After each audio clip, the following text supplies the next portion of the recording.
ఆరోగ్యవంతమైన వాతావరణంలో తయారు చేయబడిన కమ్మని ఊరగాయలు, పొడులు, వడియాలు మరియు అప్పడాలు Jandhyala Foods. Welcome to Suman TV. So ఏపీలోను తెలంగాణలోనూ ఎన్నికలు ప్రశాంత వాతావరణంలో ముగిశాయి. ఇప్పుడు అందరూ కూడా ముఖ్యంగా జనసేన పార్టీ అధినేత పవన్ కళ్యాణ్ పోటీ చేసినటువంటి పిఠాపురం స్థానంలో అసలు ఎవరు గెలుస్తారు, గెలిస్తే పవన్ కళ్యాణ్కి ఎంత మెజారిటీ వస్తుందనేటువంటి లెక్కలను ఇప్పుడు అన్ని పార్టీలు కూడా వేసుకుంటున్నటువంటి పరిస్థితి. అయితే ఇప్పుడు పిఠాపురంలో ఎవరు ఊహించిన విధంగా దాదాపుగా 3% ఓటింగ్ పెరిగింది. గతంలో 83% ఓటింగ్ నమోదైతే ఈసారి 86% పైగా ఓటింగ్ నమోదైంది. అయితే ఇప్పుడు ఈ పెరిగినటువంటి ఓటింగ్ ఎవరికి విజయాన్ని ఇస్తుంది అనే దానిపై విశ్లేషణ చూద్దాం. మనతో పాటు Suman TV news chief editor Keshav గారు నమస్తే. నమస్తే. సో పెరిగినటువంటి ఈ 3% ఎవరికి విజయ అవకాశాలు ఇచ్చే అవకాశం ఉందంటారు? అంటే వాస్తవానికి పవన్ కళ్యాణ్కి ఉన్నటువంటి క్రేజ్ రీత్యా కానీ ఆ కాన్స్టిట్యున్సీ మీద ఉన్న ఫోకస్ రీత్యా చూస్తే 90% పైగా ఓటింగ్ జరగాలి నా లెక్క ప్రకారం. ఎందుకంటే గతంలో కూడా పిఠాపురంలో 80% ఓటింగ్ అనేది 2019లో 83% జరిగింది, 2014లో 79% జరిగింది. ఆల్మోస్ట్ 80% అరౌండ్ ఓటింగ్ జరుగుతుంది. కాకపోతే ఈసారి ఉన్నటువంటి మెయిన్ అట్రాక్షన్ పవన్ కళ్యాణ్ అనేటువంటి ఫ్యాక్టర్ని దృష్టిలో పెట్టుకొని మనం చూసినప్పుడు ఇది ఖచ్చితంగా భారీ ఓటింగ్కి దారితీస్తుంది అనేటువంటి అంచనాలు వేశారు. బట్ ఏంటంటే ఓవరాల్గా మిగతా నియోజకవర్గాలన్నిటితో పోలిస్తే 80% తూర్పుగోదావరి జిల్లాలో ప్రధానంగా ఉమ్మడి తూర్పుగోదావరి జిల్లాలో ఉన్నటువంటి నియోజకవర్గాల్లో 80% ఓటింగ్ అయినటువంటి నియోజకవర్గాలు టాప్ ప్లేస్లో ఇది నిలిచింది. కాబట్టి పిఠాపురం ఇది ఖచ్చితంగా పవన్ కళ్యాణ్కి ఒక అడ్వాంటేజ్ అవుతుంది అనేటువంటి ఆలోచన అయితే అందరిలో ఉంది. సో అది ఎలా టర్న్అవుట్ అవుతుంది అనేది కూడా మనం ఒకసారి ఫ్యాక్టర్స్ చూడాలి. ఎందుకంటే ఇక్కడ లాస్ట్ టైం ఓటింగ్ పర్సంటేజ్ని బట్టి చూసినా కానీ 2014లో ఇక్కడ జరిగినటువంటి ఓటింగ్ పర్సంటేజ్, ఎందుకంటే 2014 ఎందుకు మనం కంపేర్ చేయాల్సి వస్తుందంటే 79.45%. అప్పుడు కూటమి పోటీ చేసింది. అయితే తెలుగుదేశం పార్టీ అభ్యర్థి పోటీ చేసినప్పటికీ కూడా ఇండిపెండెంట్గా వర్మ పోటీ చేశాడు. అంటే ఇప్పుడున్న మాజీ ఎమ్మెల్యే తెలుగుదేశం పార్టీ నాయకుడు, ఆయన ఇండిపెండెంట్గా పోటీ చేసి ఏకంగా 97,500 ఓట్లు సంపాదించగలిగారు. సో ఆ లెక్కను చూసి అంటే 57% ఓట్ షేర్ ఆయనకే దక్కింది. సో ఇప్పుడు ఇక్కడ చూసినప్పుడు లాస్ట్ టైం 2019 లెక్కలు చూస్తే కనుక పెండెం దొరబాబు గెలిచినప్పటికీ ఆయన సాధించింది 44% ఓటింగ్ మాత్రమే దక్కింది ఆయనకి. బట్ మెజారిటీ 14,000 ఉంది. సో అక్కడ 15% ఓటింగ్ చీలిక జరిగింది. జనసేన పార్టీ వలన శేష్ కుమారి వలన ఒక 29,000 ఓట్లు చీలినాయి. సో ఈ 15 ప్లస్ 45% అనేటువంటి ఈక్వేషన్ మనం చూసినా కానీ, లేదా లాస్ట్ టైం వచ్చినటువంటి ఓటింగ్ని ఒక 50% కింద మనం కన్సిడర్ చేసి ముందుకెళ్ళినా కానీ 65 నుంచి 70% ఓటింగ్ పవన్ కళ్యాణ్కి అనుకూలంగా జరిగితే కనుక, ఎందుకని ఈ మాట చెప్తున్నానంటే ఈ గణాంకాలను బట్టి చూస్తే, ఎందుకని ఇది చెప్పాల్సి వస్తుందంటే 1,00,000 ఓట్ల మెజారిటీ అనేటువంటి మాట పదే చెప్తున్నారు. కాబట్టి ఒకవేళ అలా 65-70% ఓటింగ్ వన్ సైడ్గా పవన్ కళ్యాణ్కి పడితే కనుక మెజారిటీ ఖచ్చితంగా 80,000 పైన రీచ్ అవ్వడానికి అవకాశం ఉంటుంది. మొత్తంగా ఉన్నటువంటి ఓటర్ల సంఖ్యను బట్టి చూస్తే 2.5 లక్షల మంది ఓటర్లు ఉన్నారు. పిఠాపురంలో వంగా గీత గారు కూడా అంత బలహీనమైనటువంటి అభ్యర్థి అనడానికి అవకాశం లేదు. కాకపోతే వైసీపీ పరంగా ప్రభుత్వ వ్యతిరేకత అనేటువంటి అంశం కావచ్చు, క్యాన్వాసింగ్లో ఆమెకు కలిసి వచ్చిన అంశాలు ఏంటి, ఆమెకు ప్రతికూలమైనటువంటి అంశాలు ఏంటి, వీటిని చూసినప్పుడు కొన్ని కనిపిస్తున్నాయి ప్రత్యక్షంగా. ఎంత స్ట్రాటజిక్గా ఎంత ప్లాన్ చేసి మండలానికి ఒక ఇన్ఛార్జిని నియమించి వైసీపీ ప్రణాళిక ప్రకారం ముందుకెళ్ళినా కానీ ముద్రగడ్డ పద్మనాభం లాంటి నాయకుడిని బరిలో నిలిపి, అంటే కుల నాయకుడిని ఒక రకంగా చెప్పాలంటే, బట్ ఆయన నేను రాజకీయ నాయకుడిని అని చెప్పని క్లెయిమ్ చేస్తున్నారు. కాబట్టి ఒక సీనియర్ నాయకుడిని బరిలో దింపినప్పటికీ కూడా వైసీపీకి ఎంతవరకు కలిసి వస్తుంది అనేది చూడాలి. బట్ ఓటింగ్ అయినటువంటి ఫ్యాక్టర్స్ ప్రకారం చూస్తే ఎక్కువ శాతం పవన్ కళ్యాణ్ని గెలిపించాలి లేదా జనసేనకి ఒక అవకాశం ఇవ్వాలి అనేటువంటి సంకల్పంతో జరిగిన ఓటింగే ఎక్కువ కనిపిస్తుంది గ్రౌండ్ రిపోర్ట్స్ని బట్టి. ఎందుకంటే చాలామంది మనం మీడియా ముఖంగా చూసాము, క్షేత్రస్థాయి నుంచి వచ్చినటువంటి కొన్ని పర్సనల్ రిపోర్ట్స్ ప్రకారం చూసినా కానీ పవన్ కళ్యాణ్ని గెలిపించాలి అనేటువంటి స్పృహ అయితే పిఠాపురం నియోజకవర్గంలో కనబడింది. ప్రచారం సందర్భంలో కనబడింది, ఓటింగ్ సందర్భంలో కనబడింది. సో ఒకేసారి ఇంత శాతం, ఒక 3% ఓటింగ్ హైక్ అవ్వడం ఒకటి, రాత్రి 11-12 గంటల వరకు కూడా ఓటింగ్ జరిగింది కొన్ని పోలింగ్ బూత్ల్లో. సో ఇవన్నీ చూసినప్పుడు అక్కడ పవన్ కళ్యాణ్ ఫ్యాక్టర్ పనిచేస్తుంది అనేది అయితే కనిపిస్తుంది. కాకపోతే ఓవరాల్ పర్సంటేజ్ విషయంలో, అంటే రాష్ట్ర overall percentage, only Pithapuram overall పర్సంటేజ్ని మనం చూసినప్పుడు 86% కాదు, ఇంకొంచెం పెరిగి ఉండాల్సింది. బట్ 86%కే పరిమితం అయింది. కాబట్టి పవన్ కళ్యాణ్ గెలుపు విషయంలో ఎలాంటి ఢోకా ఉండదు. బట్ మెజారిటీల విషయంలో, వీళ్ళు విసిరినటువంటి సవాళ్ళ విషయంలో ఎలాంటి పాసిబిలిటీస్ ఉంటాయి అనేది మాత్రమే మనం ఇప్పుడు ఆలోచించాల్సినటువంటి అంశంగా కనిపిస్తుంది. సో గెలుపైతే నల్లేరు మీద నడకే అనుకోవచ్చు, కానీ మెజారిటీ వైపు చూస్తే మీరు ఇప్పుడున్నటువంటి పరిస్థితి అంటే 3% ఓటింగ్ పెరగడం, అలాగే టీడీపీ జనసేన రెండు కూడా కలిసి పోటీ చేశాయి కాబట్టి, సో కూటమిగా ఉన్నాయి కాబట్టి ఖచ్చితంగా ఒకవేళ మీరు చెప్పినట్టుగా 45%, 15% అంటే 60% దాటుతుంది. అంటే 80,000 దాటొచ్చా? 80,000 దరిదాపులుగా కనిపించే అవకాశాలు అయితే ఉన్నాయి. మెజారిటీ మనం పక్కాగా ఆయనే గెలుస్తారు అని మనం చెప్పడానికి అవకాశం లేదు, కానీ బట్ వస్తున్నటువంటి సోర్సెస్ని బట్టి ఓటర్ ఫ్యాక్టర్ అంటే voting factor plus voters mind సెట్ని బట్టి చూస్తే కనుక పవన్ కళ్యాణ్కి సానుకూలమైన సంకేతాలు ఉన్నాయి. ఖచ్చితంగా ఇది పార్టీలతో సంబంధం లేదు, ఎవరితో చూసిన. ఇప్పుడు ఉదాహరణకి మనం మిగతా ముఖ్యమైనటువంటి నియోజకవర్గాలు చంద్రబాబు నాయుడు గారు పోటీ చేస్తుంది కానీ కుప్పం కావచ్చు, అలానే జగన్మోహన్ రెడ్డి గారు పోటీ చేస్తున్నారు. ఇవి చూస్తే ఆ నియోజకవర్గాల పర్సెంటేజ్ చంద్రబాబు నాయుడు గారు పోటీ చేస్తున్న కుప్పం నియోజకవర్గం 89.88% ఓటింగ్, అంటే ఆల్మోస్ట్ కంటే కూడా ఎక్కువ, ఆల్మోస్ట్ 90% రీచ్ అవుతుంది. అక్కడ ఒక ఫ్యాక్టర్ ఉంది ఏంటంటే వైనాట్ కుప్పం అనేటువంటి ఈక్వేషన్తో ఈసారి వైసీపీ అక్కడ ప్రయత్నం చేస్తుంది. అలానే ఈసారి కుప్పంలో కూడా 1,00,000 మెజారిటీ తెచ్చుకొని చూపిస్తాం అనేటువంటి మాట చంద్రబాబు నాయుడు గారు చెప్తున్నారు. గతంలో ఉన్నటువంటి లెక్కలు వేరు, అంటే 1999 ఆ సమయంలో చంద్రబాబు నాయుడు గారికి అక్కడ 60,000, 70,000 మెజారిటీలు వచ్చినాయి. అలానే 2004 అప్పుడు గెలుస్తున్నారు, లాస్ట్ టైం కూడా 30,000 మెజారిటీ వచ్చింది. బట్ ఈసారి 1,00,000 ఓట్లు అనేటువంటి ఒక టార్గెట్ పెట్టారు. ఇప్పుడు పర్సంటేజ్ పరంగా చూస్తే గతం కంటే కూడా పర్సంటేజ్ పెరిగింది.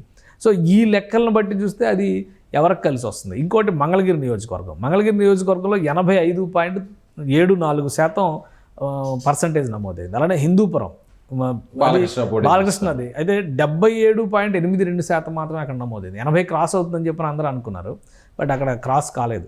ఇంకోటి ఏంటంటే పిఠాపురం కంటే ముందుగా ఫస్ట్ అంటే సాయంత్రం 4 గంటలు 5 గంటలకు వచ్చినటువంటి డేటా ప్రకారం చూస్తే పులివెందుల్లో ఎక్కువ పర్సంటేజ్ నమోదైంది ఆ టైంకి. బట్ ఫైనల్ పర్సంటేజ్ వచ్చేసరికి పులివెందులో 81% మాత్రమే నమోదైంది. సో అక్కడ పర్సంటేజ్ అక్కడ పెరిగినటువంటి మధ్యాహ్నం టైంలో పెరిగినంత ర్యాపిడ్ రేషియోస్ ఈవినింగ్ టైంలో జరగలేదు అనేది కనిపిస్తుంది అది. సో అలానే గన్నవరం నియోజకవర్గంలో 84%. అంటే ఇవన్నీ ఎందుకు మనం చెప్తున్నాడు, కొన్ని కీ కాన్స్టిట్యున్సీస్లో ఓటింగ్ ఫ్యాక్టర్స్ అక్కడ ఉన్నటువంటి నాయకత్వాన్ని బలోపేతం చేసే దిశగా జరుగుతున్నటువంటి చర్యలు. అలానే పవన్ కళ్యాణ్ కూడా కొత్తగా ఒక నాయకుడు అక్కడి నుంచి ఆవిర్భవిస్తే ఆ నియోజకవర్గానికి ప్రయోజనం కలుగుతుంది అనేటువంటి ఒక ఆలోచన చేస్తున్నారు. కాబట్టి బహుశా ఈ పర్సంటేజెస్ పెరుగుతున్నాయి, 3% నుంచి 5%, కొన్ని చోట్ల 8% కూడా పెరిగినటువంటివి ఉన్నాయి. సో అవన్నీ కూడా ఆ కొత్త నాయకులు ఎవరైతే ఎంటర్ అవుతారో వారికి ప్రయోజనం చేకూర్చడానికి ఎక్కువ అవకాశాలు ఉన్నాయనేది గ్రౌండ్ రిపోర్ట్స్ చెప్తున్నటువంటి మాట. ఆ ప్రకారం చూసినప్పుడు మనం పులివెందుల్లో ఇప్పుడు మేము వైనాడు పులివెందుల అంటూ టీడీపీ నాయకులు కూడా క్యాంపెయిన్ చేశారు. అలానే షర్మిల ఫ్యాక్టర్ అక్కడ చాలా బలంగా ఉంది. షర్మిల వైపు వెళ్ళాలా వద్దా అనేటువంటి చర్చ చాలా బలంగా జరిగింది. ప్లస్ ఓటర్ ఎటువైపు టర్న్అవుట్ అవుతాడనేది కూడా రేపు రిజల్ట్ తర్వాత మనం ఇంకా క్లియర్గా పిక్చర్ దొరకవచ్చు. కానీ ఇప్పుడు జరిగినటువంటి ఓటింగ్ శాతం మాత్రం అంత ఆశాజనకంగా లేదు. పులివెందులకు సంబంధించి చూస్తే మనం 81% వరకే పరిమితం అయింది. బట్ ఆ పెరిగింది, గతంతో పోలిస్తే మాత్రం పర్సంటేజ్ పెరిగిన పర్సంటేజ్ ఎవరి వలన పెరిగింది, షర్మిల వలన పెరిగిందా, ప్రధాన ప్రతిపక్షం వలన, లేదా కూటమి వలన పెరిగిందా అనేది కూడా ఇక్కడ ఇంపార్టెంట్ ఫ్యాక్టర్ అవుతుంది. ఇక్కడ వేరు అంశాలు ఉన్నాయి. పిఠాపురంలో వచ్చేసరికి ఒకటే అంశం ఉంది, పవన్ కళ్యాణ్ గెలుపు మెజారిటీ, ఈ డిస్కషనే జరుగుతుంది. అలానే వంగాగీత కూడా చివరి నిమిషం వరకు ఆమె ప్రయత్నాలు ఆమె చేశారు. అవి ఎంతవరకు సత్ఫలితాలు ఇస్తాయి అనేది ప్రచారం చివరి రోజుల్లో కూడా జగన్మోహన్ రెడ్డి అక్కడ చివరి అంకంలో ఆయనే ప్రచారం రోజు యాత్ర ఫినిషింగ్ టచ్ అక్కడి నుంచే ఇచ్చారు జగన్మోహన్ రెడ్డి గారు. అది కూడా దాని ప్రభావం కూడా కొంత ఉండొచ్చు. ఎందుకంటే 2009లో ఆమె ప్రజారాజ్యం పార్టీ నుంచి చేసిన సందర్భంలో ఆమె గెలుపొందింది, ఆ విషయం అందరికీ తెలుసు. ప్లస్ సేమ్ కాపు ఓటు ఫ్యాక్టర్ అక్కడ దాదాపు 90,000 ఓట్ల వరకు కాపు కమ్యూనిటీకి సంబంధించి ఉంటాయి అని చెప్పని, అలానే రాజులకి సంబంధించి ఒక 25,000 నుంచి 30,000 ఓట్లు ఉంటాయి. మత్స్యకార వర్గాలు, ఇంకా బలమైనటువంటి కొన్ని సామాజిక వర్గాలు ఉన్నాయి అక్కడ. అలానే ఎస్సీ మైనారిటీ వర్గాలు, ఇవన్నీ కూడా అక్కడ సాపేక్షంగా ఏంటంటే దాదాపు అన్ని రకాల కమ్యూనిటీస్ ఉన్నాయి. బట్ కాపు ఏంటంటే కన్సిడరబుల్గా నంబర్ ఎక్కువ. ఆ లెక్కను చూస్తే గాజువాకలో ఉండేటువంటి కాపు ఓటింగ్ పర్సంటేజీ పిఠాపురం కంటే భీమవరం కంటే కూడా ఎక్కువ. కానీ గాజువాకలో పోటీ చేసినప్పుడు పవన్ కళ్యాణ్ గారికి అక్కడ పాజిటివ్ రెస్పాన్స్ ఏం రాలా లాస్ట్ టైం. బట్ అప్పుడు పరిస్థితి వేరు, ఇప్పుడు పరిస్థితి వేరు. ఇప్పుడు జరుగుతుంది ఏంటంటే 2 చోట్ల ఓడిపోయినా కానీ పవన్ కళ్యాణ్ పోరాడుతున్నటువంటి తీరు పైన ప్రజల్లో కొంత సింపతి ఉంది. ఆయనకు వ్యూహం లేదు, ఆవేశంగా చేస్తున్నారు, లేదా రాజకీయం కాదు అమ్ముడుపోయిన ప్యాకేజ్ రాజకీయం అనేటువంటి మాటలు ఎన్ని చెప్పినా కానీ ప్రజల్లో ఏంటంటే తనకున్నటువంటి ఒక లైఫ్ని వదిలేసి ఆయన జనం కోసం రోడ్డు మీదకి వచ్చాడు. అందులో ఇప్పుడు స్వార్థం ఏం లేదు కదా.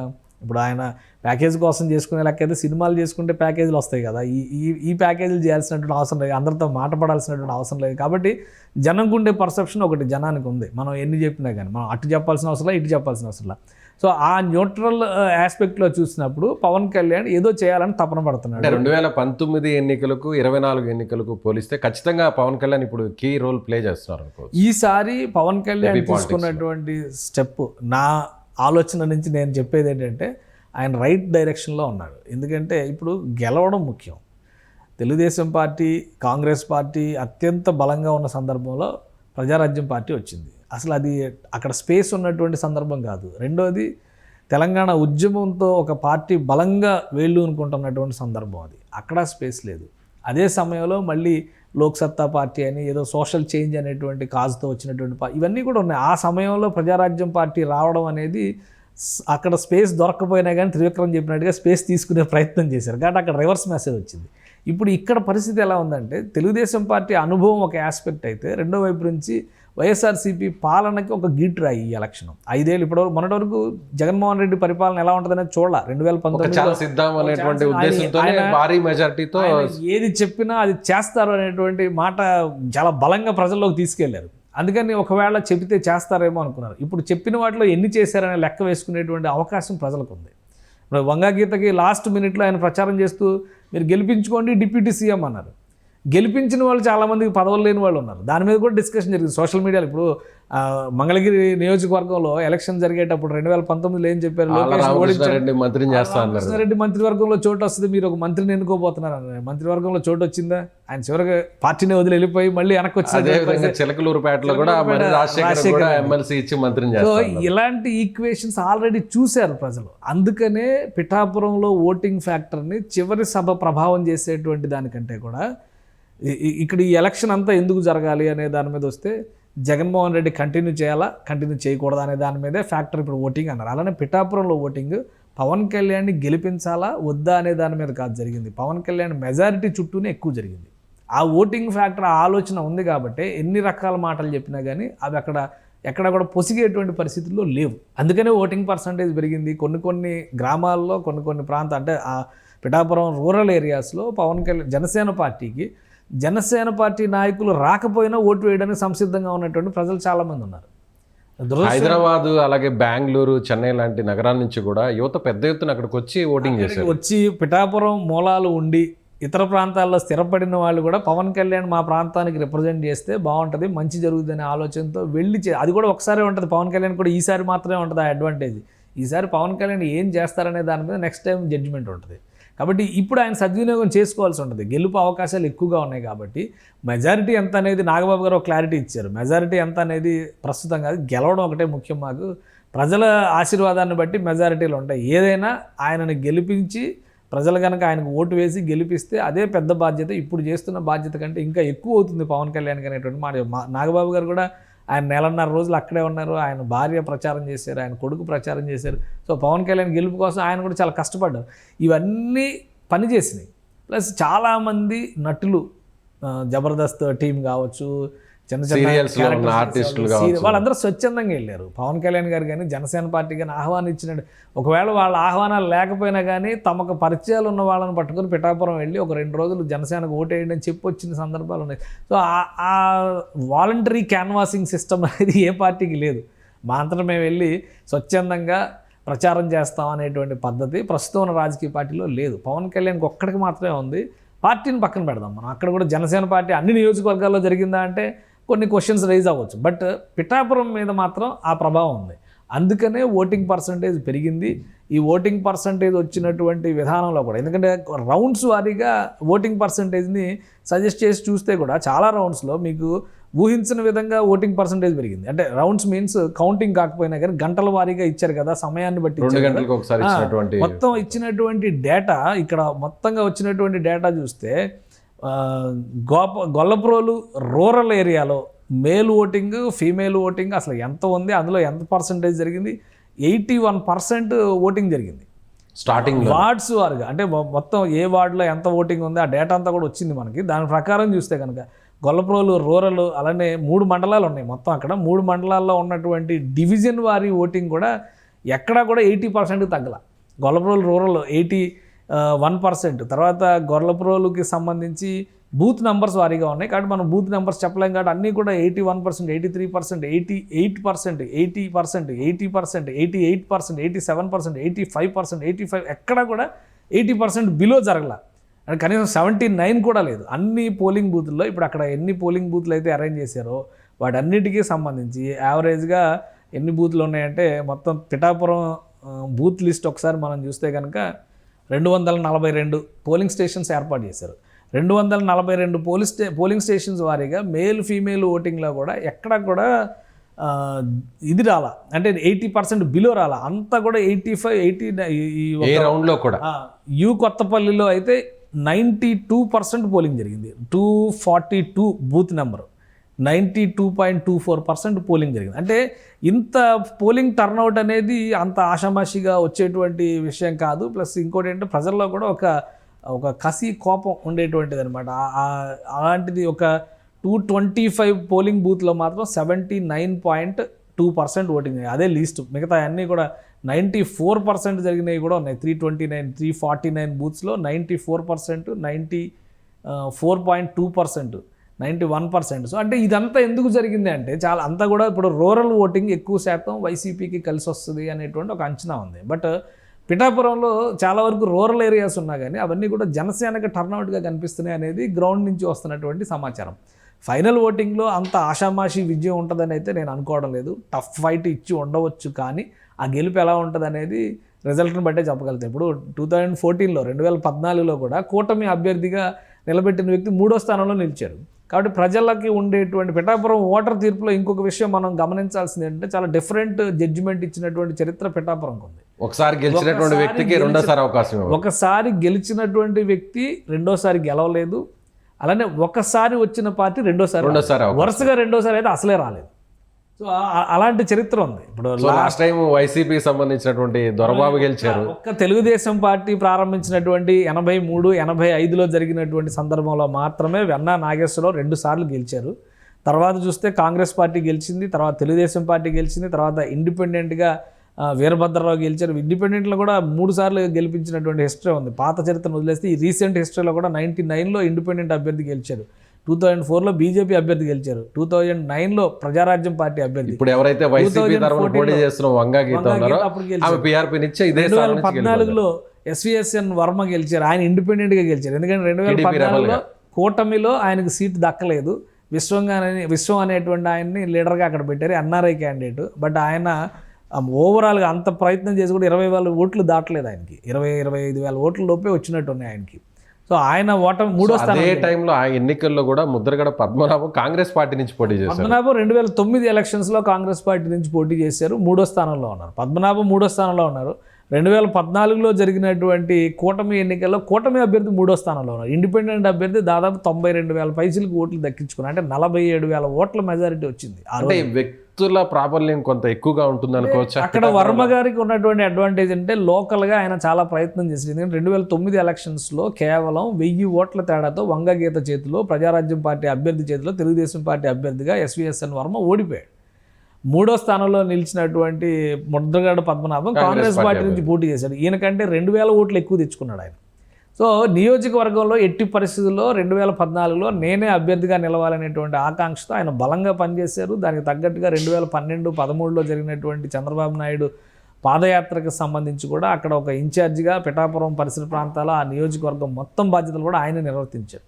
కాబట్టి అభ్యర్థి ఆయనే అనేటువంటిది ప్రతి ఇంటితో కూడా ఆయనకు ఒక అటాచ్మెంట్, అనేక యాక్టివిటీస్లో భాగంగా ఆయన ప్రతి ఇంటితో అటాచ్మెంట్ ఏర్పడింది. కానీ చివరి నిమిషంలో ఎన్ఆర్ఐకి టికెట్ ఇవ్వడం అనేది నియోజకవర్గ ఓటర్కి నచ్చలేదు. అందుకే సింపతి చాలా బలంగా పనిచేసింది. ఆయన గుర్తు కాకపోయినా కానీ ఇండిపెండెంట్గా వేరే గుర్తు మీద పోటీ చేసినా కానీ 92,000 ఓట్లు వచ్చినాయి. భారీ మెజారిటీ. వైసీపీ అభ్యర్థి ఆ రోజు 50,000 ఓట్లు మాత్రమే తెప్పించుకోగలిగారు. అంటే 40,000 పైచులకు ఓట్ల మెజారిటీతో వర్మ గెలిచారు.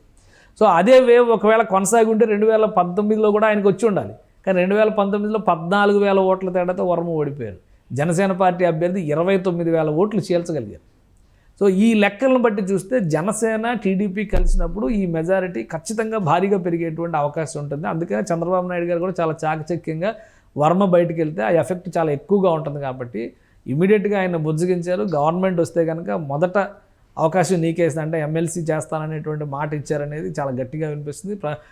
పవన్ కళ్యాణ్ కూడా ఆయన తన సొంత మనిషిగా మలుచుకుని ఆయన మార్చుకున్నారు కాబట్టి అంత కష్టపడి పనిచేశారు. సో ఇదంతా కూడా ఈ ఓటింగ్ పర్సంటేజ్లో రిఫ్లెక్ట్ సో అవుతుంది. వర్మ కూడా కష్టపడి పనిచేయడం, టీడీపీ క్యాడర్ కూడా అదే స్థాయిలో కష్టపడడం ఇవంతా కూడా పెరగడానికి కారణం అనుకోవచ్చు. ఖచ్చితంగా ఓటింగ్ పర్సంటేజ్ పెరగడానికి అది కూడా ఒక బలమైనటువంటి కారణం అవుతుంది. కానీ ఇంకా పెరిగి ఉండాల్సింది. బట్ ఇప్పుడు ఉన్నటువంటి పరిస్థితుల్లో ఇంకా అంతకంటే పాసిబిలిటీస్ ఉండకపోయి ఉండొచ్చు. అయినా కానీ 86% అంటే 86.63% దాకా రీచ్ అవ్వడం అంటే అది చాలా పెద్ద ఓటింగ్ పాయింట్ కిందే మనం చూడాల్సి ఉంటుంది. అంటే దాదాపు 2.5 లక్షల ఓటర్లలో దాదాపు 2,20,000 మంది దాకా ఓటింగ్ వేసినట్టుగా మనం చూడాల్సి ఉంటుంది. కాబట్టి 1,00,000 మెజారిటీ అనేటువంటి దానికి ఆప్షన్ కనిపిస్తుంది. ఒకవేళ ఆయన ఒక 1,50,000 ఓట్లు దక్కించుకుంటే మిగతా 50,000 ఓట్లు ఇటు అటు ఇదైతే కనుక 1,00,000 మెజారిటీ సాధ్యం కావచ్చు. కానీ అంత సీరియస్ ఓటింగ్ జరిగిందా అనేది కొంచెం సందేహం ఉంది.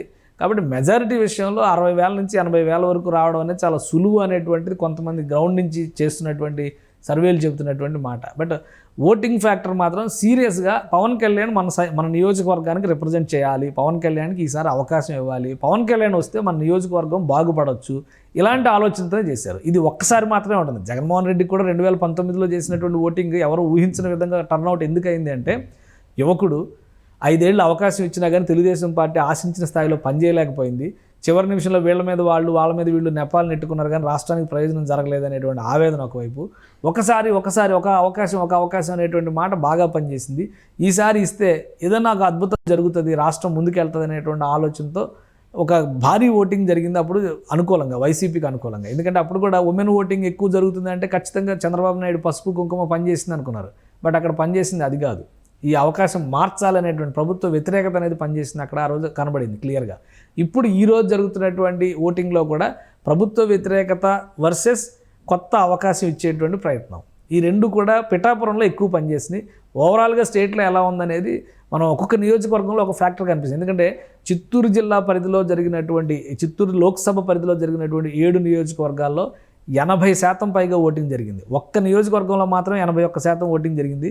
మిగతా 6 నియోజకవర్గాల్లో 85% పైగా ఓటింగ్ జరిగింది. కుప్పం నియోజకవర్గంలోనే 88% కనిపిస్తుంది మనకి, 89% వచ్చింది. సో అంటే ఆ భారీ ఓటింగ్ ఎవరికి అడ్వాంటేజ్ చేయబోతుంది అనేది మనం ఇప్పుడు బయట నుంచి చేసేటువంటి విశ్లేషణల కంటే కూడా బ్యాలెట్ బాక్స్ ఓపెన్ అయినాక ఆ సమాధానం ఇంకా డిఫరెంట్గా కూడా సో జూన్ 4th వరకు మనం వేచి చూడాల్సినటువంటి పరిస్థితి.